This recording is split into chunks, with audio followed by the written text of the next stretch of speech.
Hi, and welcome to the Neoprene Playmat. I'm your host, Matt Piak, and this is Tastes on Tuesday. Essentially, this is a time where we get to take a look at what my tastes are in games or in different things in the hobby. And today I'm not going to be looking at any games in particular, but I'm going to be looking more at a concept, right?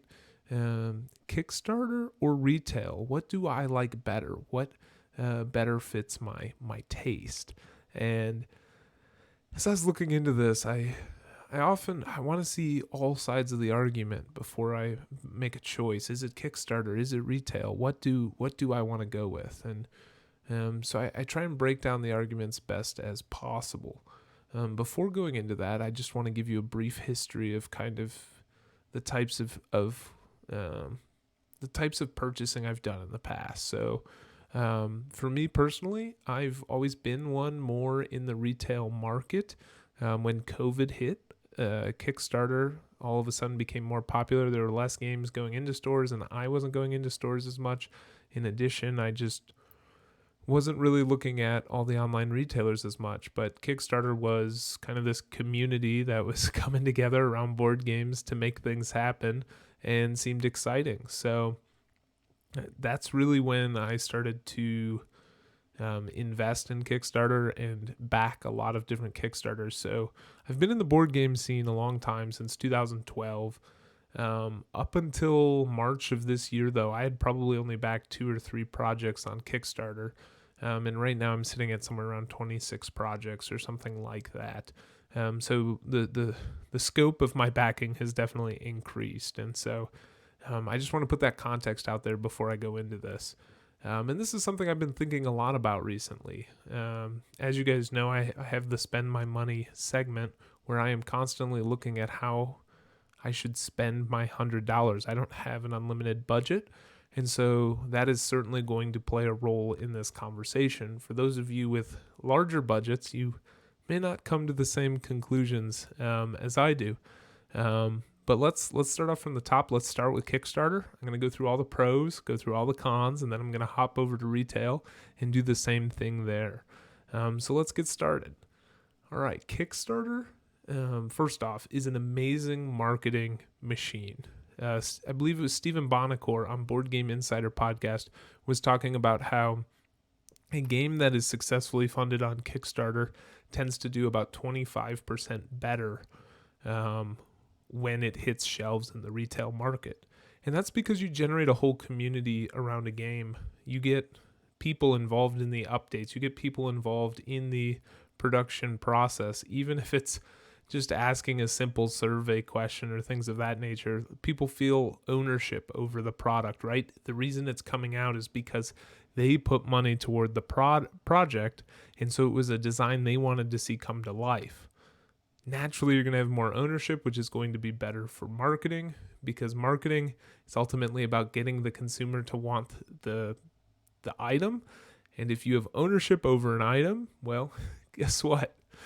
You're probably going to back it. You're more than likely going to do that. And so, and then you're going to spread the word, and you're going to do some of the marketing work for them because it's something that compelled you to put your money toward it, even if you weren't going to see it for a year or two. Additionally, there's a community that forms around these games. There's updates. Some companies put out updates as much as every week. Others, it'll be a month here, a month there, and they'll throw out updates every once in a while. But there's a lot of interaction. There's a lot of comments that go up, and people are curious about where things are at in the production, right? You get this inside look to how manufacturing works and how a game is kind of thought up and then brought to production and then brought to distribution. And so that community is a really important piece of this. Additionally, the size and the scope of the projects can be much, much larger, right? There's games that a publisher would be worried to pour tons of money into when it comes to making a bunch of miniatures and doing all of the artwork for these giant monstrosities of a campaign, right? Like these huge campaign games, like they're just they're difficult to get buy-in from a publisher, because that's a lot of money you have to put forward on a product you're hoping is going to be successful. You bring one of those to Kickstarter. One, you can add them as stretch goals. So if we reach this funding, we can add extra miniatures or extra cards or things of that nature. But two, you might have $1 million or $2 million. Not many do, but even $500,000 up front that the publisher's not having to put forward, right? This is coming from that community that backs the product. And so, of course, that is going to help raise the size and scope. On the flip side, though, the small projects are generally, from a financial value proposition standpoint, not a good back, right? They're $20 with $10 shipping. You know when that hits retail, if it hits retail, it's going to sell for cheaper. And so it's important when looking at this size and scope pro, we also realize that this could also be a con, in that the smaller the game, the less scalable it is, and the less that pro is actually a pro, and it might even be a con depending on how much it affects shipping. Additionally, Kickstarter allows people to be more experimental in their designs. Usually when you go to a publisher, you have to prove that your game has legs and has a community, and there's people that are going to be around it. On Kickstarter, the money talks, right? You're not going into production until a bunch of people have validated that this is a good idea. And so at that point, you know you can be experimental. You know you can release something different to the market than what's been done before, because the money will tell you whether or not people latch onto that idea. You don't have to put all this money forward, get a bunch of things printed, ship them over, and put them onto retail shelves. And so that can be good for innovation in the hobby. Additionally, there's exclusive content when you back a Kickstarter oftentimes. And so it's nice to have additional things to get more than what you typically would. A lot of people back just for those stretch goals and that sort of thing. And so sometimes there's entire expansions that are exclusive that will never come to market afterward. And so it's really important to kind of evaluate that too, as far as how you do it. And the reason that's possible is because of the way the funding is done. It just doesn't make sense to do that in a standard retail edition. And then it's not exclusive anyways, so there's not like a drive to get it, right? And then lastly, it makes it really easy for companies to ship all around the world. Generally speaking, if a publisher is going through the normal distribution channels, there are places in this world that they're just not going to send copies of their game to. The chances are it won't sell. But if you live in one of those places around the world and you want something, if it's available on Kickstarter, if you're willing to pay for shipping for it, typically they can get it to you. They can find a way. Now, that's not true of everywhere, and that's not true of all games either, but Kickstarter has definitely made it more of a global purchasing prospect than general retail. Now, with all that said, all of those pros listed, there are also some major cons with Kickstarter. To begin with, there's not really a developer that is trimming the fat, so to say. A lot of times things are overblown. There's just 8 million different things going on in any one game. And it's like, man, if this got in front of a good development team, they would have taken a lot of this stuff out and they would have stripped it down and made a beautiful streamlined game. But right now this is too much. This will never get to the table because it doesn't know what it wants to be. It's a competitive, also co-op game where you're doing skirmishing, but then you could insert a campaign mode, but it also has one shots, and like they just put everything under the sun into it, and it doesn't need to be that, right? A lot of games take a few couple mechanisms and synergize them super well together, and that synergy from those few mechanisms that are in place is what creates the good game. It doesn't need 800 different mechanisms to all of a sudden be good. And so there's definitely some bloat in these games. And that bloat can also come in the form of components. If a game is too unwieldy, if too much stuff comes in the box, some people might enjoy that, but a lot of times that means the game's not getting out as much. There's just too much to take out, too much to set up. And those extra things you got sit on the shelf anyway because there's just too much stuff in the box. Additionally, when there are stretch goals that directly pertain to gameplay, it seems that a lot of times they're underdeveloped. They were an idea for a stretch goal, something to give to the Kickstarter community exclusively, and so then they're underdeveloped. They just haven't gone through the same play testing. That said, that's not always problematic. Like I'm okay with that. I don't want them to spend tons of time developing something that only Kickstarter backers are getting.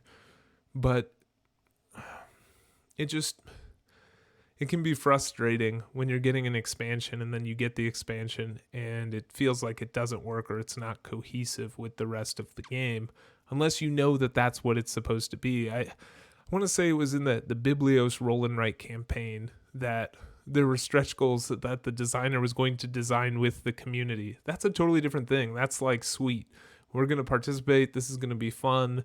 This is kind of going to be, I don't want to say a joke expansion, but it's not like a serious balanced thing. And he's not trying to present it as one. So I don't have a problem with it. It's just sometimes there's mixed expectations there. Additionally, shipping tends to be more expensive than what you would have in retail. Most online retailers, once you hit the $100 mark, some are even the $75 mark, you get free shipping. And if you're going to an FLGS, you don't have to pay any shipping on the product. Whereas on Kickstarter, a lot of these companies are not subsidizing shipping as much as they used to. So we're seeing $15, $20, $30 shipping costs. And that definitely inflates the cost of the game, right? If I wait till retail, it's going to be less because I can get it with free shipping. I can get it with where I walk into my FLGS, pick up the game, pay for it, and don't pay any shipping on it at all. And so that's definitely a big con. To add to that, your money is laid up for a year, maybe 2 years, waiting on this project to come. When you purchase something at retail, you get it pretty much right away, or you wait 5 days for shipping and processing or whatever, but you don't wait a year or two. You don't say, okay, here's all of my money and now I'm just going to wait. Maybe if you're pre-ordering and things of that nature, but typically that's not something you see in retail. And then lastly, I feel like the prices are creeping up on Kickstarter, and there's probably good reason for that. Cost of plastics, cost of what the consumer wants. But at the same time, when I look at those costs creeping up, I'm saying, man, I only have $100 for my budget. Is it worth it for me to spend my entire budget on this game that I'm not going to get for 2 years or for a year this month? Like, is that what I want to spend my money on? Or would I rather go to something in retail, pick up 2 or 3 games for the same price? And not that more is always better too. It could be one really quality game where you're going to play it a lot. And then, yeah, of course it's worth your month's budget rather than buying 3 garbage games. But with the prices creeping up and your price for what you get creeping up, it becomes less of a good deal. Kickstarter was originally this thing that people wanted to do because they would look at a company like Come On and they would just dump tons and tons of plastic to any backers. Like recently I did Massive Darkness 2. I backed that. It was $99 to back. And I've got loads and loads of content. That used to be the type of deal that you would get. And because of the way the industry's gone, the way manufacturing costs have gone up and shipping is more expensive right now in a COVID era, all of this stuff, the prices are going up. And that's just cause for concern when looking at these products on Kickstarter. And so that's pretty much my pros and cons list for Kickstarter. Let's jump over to retail now. And my lists are much shorter for this. And I don't know if that's because I've spent less time thinking about it or if because retail is just fairly straightforward. But in retail, one of the biggest pros is that it comes directly to you. You pay for it and you get it. Whether that's it gets shipped right away or you walk away with it from your friendly local game store.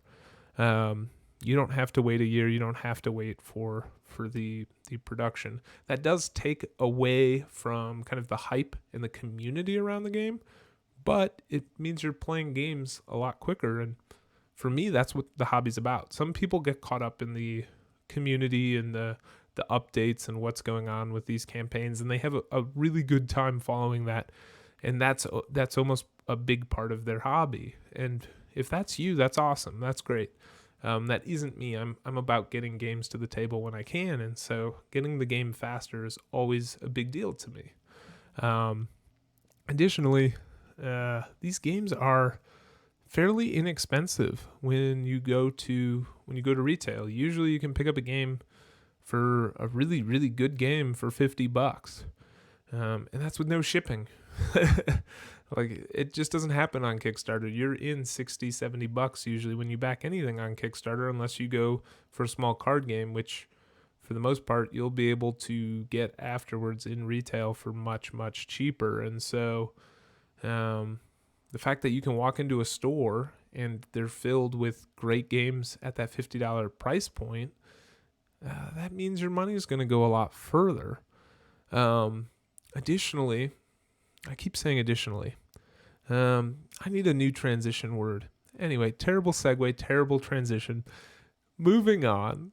A lot of times these products in retail stores have a proven product. Either the Kickstarter did so amazingly well that the store wanted to pick up that Kickstarter and put it in their store to sell, or it has a proven track record. It has it might just be coming out from a publisher, but that publisher has a track record that everyone's aware of. And so it's very easy to kind of determine what type of game something is, right? Like, I know if I go to Eggert Spiel, I'm going to be getting probably a pretty good, heavier Euro experience. Now, they have other games in their line, and obviously I got to do more research than just assume that, but that's somewhere that my brain goes when I see that publisher. When I look at oh my gosh, next move games, I think it is, the people that do Azul and they do Reef and they do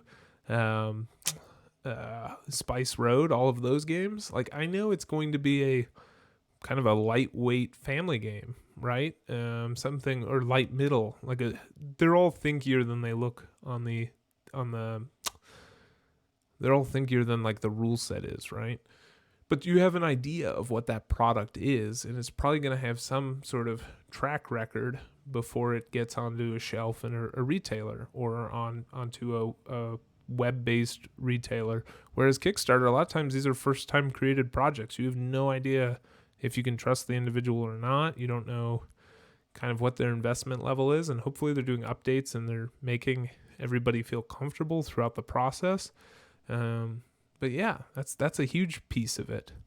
Then on top of that, there's way more in the way of playthroughs and reviews for games that go the traditional retail market.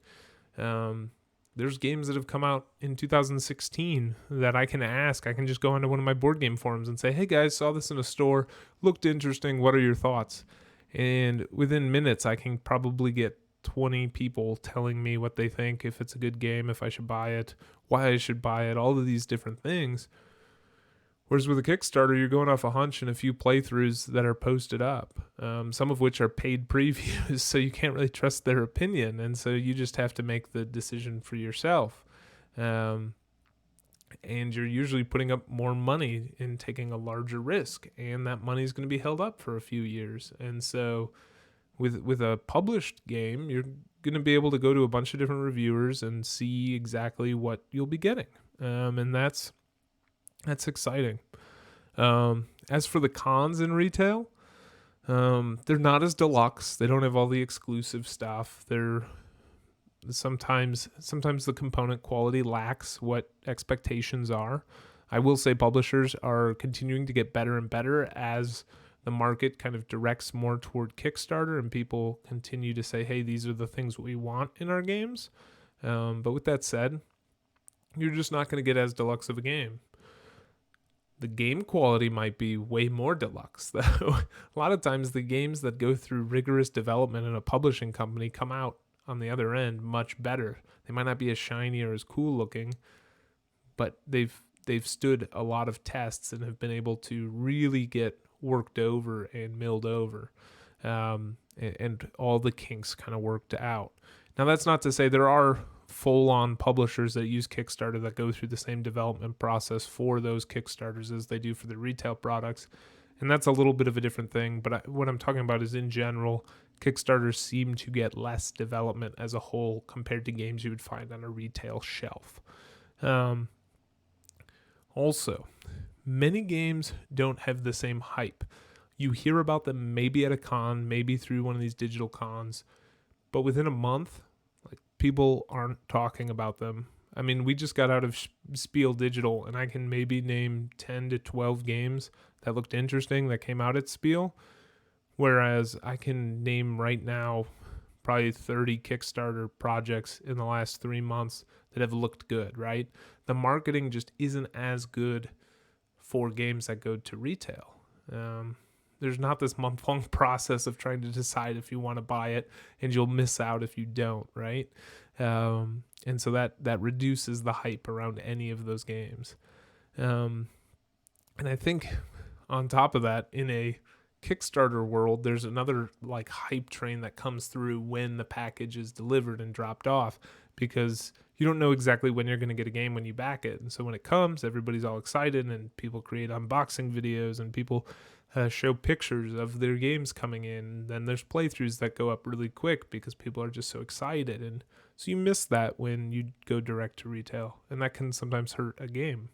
And then lastly, there's less community engagement around a specific product in retail. Sometimes that's different. Games that feel more like a collectible card game tend to have more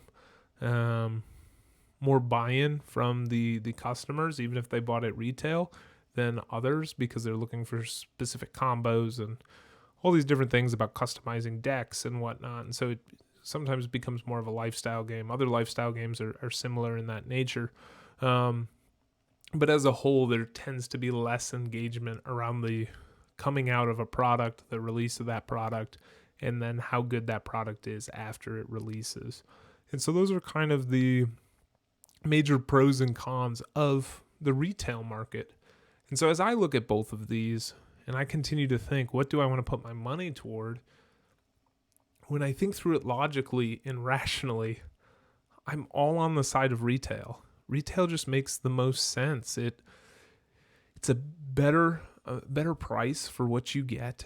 It's generally a better developed game. Like, it's just gone through a more rigorous process of development than these other games. And I can walk with it the moment I pay for it. I don't have to wait for a year or two to get it. And I'm doing so at a cheaper price. I keep coming back to price, and that's because I have a $100 budget. It doesn't do well on Kickstarter, let me tell you. But the other side of my brain, the more creative, innovative side of my brain, always wants to go to Kickstarters, the less logical side, right? It's like, man, you get to fund somebody's passion project. You get to be involved in the process and be part of the community that brings a game out. And you become part of the marketing team and all these different things. It's just an exciting aura that comes off of these different campaigns. And so it's really hard for me to choose. And I think this is why I try and kind of split and do both now. Sometimes I get too heavy into Kickstarter and I have to pull back and say, hey, we're putting a lot of money out for things that we won't have for a long time. And we don't really need to do that. Let's go back into retail. Let's find some of these games we've been looking for. Let's find something that's different than what's average. And so as I make that mental shift, as I turn, I'll go back and forth between Kickstarter and retail. And from there, I'll make a wise choice as to how to move forward. All in all, I personally would say retail's the better deal. Retail is what we should be investing more money in. But then the artsy side of my brain, the creative side kicks in and is like, no, we don't want to rain on the projects that are coming out on Kickstarter either, because there are really good products coming out that way, and people are getting published that would never get published otherwise. And so, do I have a final answer? The answer is probably no, not final. my answer is 98% of the time, retail's going to be the better option. But we got to leave room in our heart for that 2% and let that 2% sway us to a 10, 20, 30, sometimes 40% side that no, Kickstarter is amazing, and there's a lot of things that come through us. So I want both. I want to keep both. I like having both. But I am worried that in this era of COVID, retail's starting to be forgotten about. And it is probably my favorite way to purchase games. And so that's really sad to me. And so moving into the future, I'm going to be trying to highlight more retail products throughout my spend my money segment, and really hone in on the good deals for the game you get that are out there. Really examine those. And it all started back with Praga Kaput Regni. When I was looking at that, I was like, this is such a good game. This looks so good. I want it. And I was looking at the price. I'm like, I can get this for $52 when it comes out? That's crazy. And free shipping? What? Like, games like that exist, and that excites me. And so I'm hoping to share more of that with you. Please let me know down below. Do you like Kickstarter? Do you like retail? Are there things I missed? More pros, more cons? Let me know down below. I know this has been a long video, so thanks for sitting with me through this. I'm excited to dialogue with you about your opinions as well. Otherwise, this has been the Neoprene Playmat, and thanks for watching.